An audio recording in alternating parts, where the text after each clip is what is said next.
Salutations, my gooners. It is currently 2 a.m. I have risen and I can't sleep, so I try to be productive anytime I can't sleep because just like, what else are you going to do about it? So, this video, I don't really have a goal for this video. Kind of just going to yap about most training modalities, give you some tips and tricks, and kind of just let it flow wherever because I keep attempting to be like, what should the next video be? What should the next goal about video be? And I keep putting this belief where it's just like, Junior, you made every video that's needed. Everything else is not needed. And it's just like, well, if I keep thinking that there's no other video to make, I'm going to find reasons why I can't make videos. And I'm not going to do that because I think this channel has some potential. So I'm just going to be like, nah. I'm going to let God beam the idea at the end, and then we're going to find out if it was worth it or not. Apologies, my hair's grown very quickly when I was bald last month, so apologies for the homeless man sheep hair look. But really, wanted to it's just going to come out. Training in calisthenics is kind of like the ADHD autism of fitness, genuinely, because it's just like, everyone has their own secret way to planche, and everyone has their own secret way to get whatever movement they are. The one-arm pull-up, the muscle-up, the handstand, whatever it is, everyone has their own unique way of doing it. I just have to state this, though. Whatever works for that person is most likely not going to work for you. Like me, I'm 5'6" or 5'7" on a good day if I wear socks. My reach, is not much. It's not that much, honestly. But for my torso, very short torso, longer legs. So ideally, I'm pretty cracked when it comes to short ranges of motion, or like muscle ups, bent arm stuff. If it's bent arm stuff, I'm cracked at it. Statics, I typically have a larger time where I have to compensate with extra strength. See, shit like that right there is going to explain why so many people are plateauing for different things than other people, okay? The biomechanics of calisthenics, holy words, holy so many vowels, the whole system behind it, it's never really discussed in calisthenics. Like, I know Fitness FAQ will kind of talk about how he's just like, he's too tall, he's literally too big for calisthenics. Yes, that is a thing. Being too big for calisthenics is not necessarily the idea of just like, you're not working hard enough or you're not doing it. It's kind of like, the best way to describe being too big for calisthenics or being too tall is kind of like doing a pull-up, but you're trying to train to do it on your pinkies. It's like, yeah, it's possible, but the amount of training needed to get there, you have to, weigh out the pros and cons of just like, is it really worth it? Like Fitness FAQs, he's just like, I know me training my legs and being tall, that doesn't help me for planche. That makes it harder for planche. So it's just like, I have to think, I can already do straddle planche. What's the point of me probably spending another year or two of very prudent and diligent training just to get to a full planche? It's like the level of sacrifice to go from 99% to 100% efficiency, the gap is huge. That's why I'm not really a fan of like optimization, because it's just like diminishing returns after a certain point of just like me doing all this extra stuff just to get 1% better. Then you have to think, is that 1% worth it for you? For some people it is, and that's completely fine. For me, it's not really worth it because I look at my stats, and I'm not trying to break my arm jerking myself off, but it's just like I look at my stats, I'm just like, okay, Junior, what are you just bored? This creative mode, you can do muscle ups with 45 pounds, you do one arm muscle ups, one arm dips, one arm pull ups.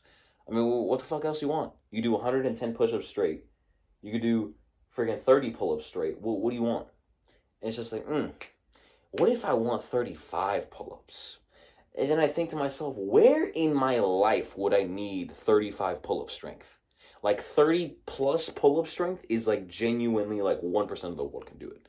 So then I think to myself, well, is it worth it? Considering the current stress levels, the current environment I'm in. And obviously I'm not making an excuse, there's no perfect environment ever. But you got to think about it like this. It's just like, what's it worth to you? What's it worth to me? So let's say for someone wants to lose weight. What people mess up on the weight loss thing, okay? It really is like smooth brain coded. The more you try to wrinkle your brain on like how to lose weight, is Oh my god, bro. It's literally so simple. Okay, you look at your dog. Your dog's fat. You're just like, what do you do? What do you do for your dog? I should make him eat less and make him move more. For some reason, humans, they just like, I need to inject peptides and Ozempic to degenerate my bones in my stomach. Just pow! Right there. I had this one guy at work. We all make fun of each other. And I make fun of him for being fat. And he makes fun of me for being small. So, it's funny. I'm freaking sitting on a pallet that's so old that it's probably the same wood that Noah used to build the ark. And I step on it and it breaks. And he's just like, ha, lard ass. And then I look at him like, you see why it's so funny to say that now. He's like, yeah, I get it. So when it comes to losing weight or being toned, shredded, the easiest thing to do to lose weight is literally to get stronger. People don't want to hear that though, because they just want to starve themselves and not do shit. I get it. Being on a cut sucks. You don't want to do shit. You're tired. Work's harder. Life's harder. Dick don't work sometimes. Not me though. But it's just not fun. It's not fun. There's a reason why there's memes about like, bulking is just this super fun phase and cutting is just like bleh, but I look hot. In weight loss, building muscle, because muscle weighs more than fat. Like a pound of muscle versus a pound of fat. A pound of fat's like this fucking much. A pound of muscle is like this. It's like one handful versus two. Because it's how dense it is. So if you replace it with muscle, you will look stronger, bigger, while being slimmer. That's what's crazy about it. So if you don't like it, you don't like the traditional ways of losing weight, why don't you just train for strength or train for muscle growth? I say train for strength because you can't get one without the other. It's very hard to just purely get muscle growth instead of muscle strength. Most of the times whenever I look my best is literally right after I unlock a new move. Like my back, sick after getting the one-arm pull-up. My arms, they look sick after I could do one-arm chin-ups. Like, stuff like that. My shoulders, they got bigger when I got better at handstand push-ups. It all correlates with each other. Very high correlation. When you get stronger, your muscles also get bigger. And that helps you lose weight. Not only that, it's also easier to look that way because then you don't have to maintain a calorie deficit, but you just have to holy stutter. Sorry for the 2000s DJ remix right there. What I mean is, you don't have to, now I forgot what I was going to say. It's easier to maintain that because all you have to do is train hard or train at all versus maintaining a very strict diet. Another thing I think that is pretty important to talk about is injuries in calisthenics is very real because we're so ADD about, I want to do handstands, I want to do muscle-ups, I want to do this, I want to do that. Twin, injuries are so real. I've wasted so much time. Look at my wrists. Okay, these are frail, dainty girl wrists. Okay, so very much it is important to actually train them. I try to bulletproof. Okay, never mind. The gayest thing I've heard in the fitness industry is bulletproofing your joints. No, I get the analogy, but no. You will be injured no matter what you do if you're pushing yourself hard. There is no excuses. If you are never injured in your physical training modalities, you're not training hard at all. Injury is just part of the game. So what I mean is, don't try to seek out the injury or just like, if you're getting injured a lot, you're messing up somewhere.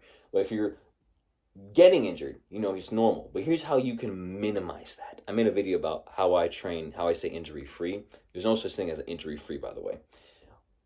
Training for blood flow.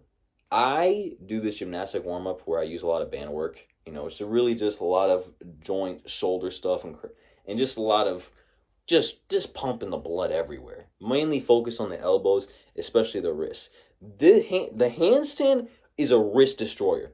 So please, I would say if you're ever training your handstands, genuinely just do a lot of stuff on plates, maybe on blocks, parallettes, but really be comfortable on the floor. Because if you can do the floor, you do everything else. That's kind of like my ideas for the day. Today's Yap session in the 10-minute mark, hopefully. But I hope you guys have a great day. I hope this video, is a bit of a random take. I hope it helped, though.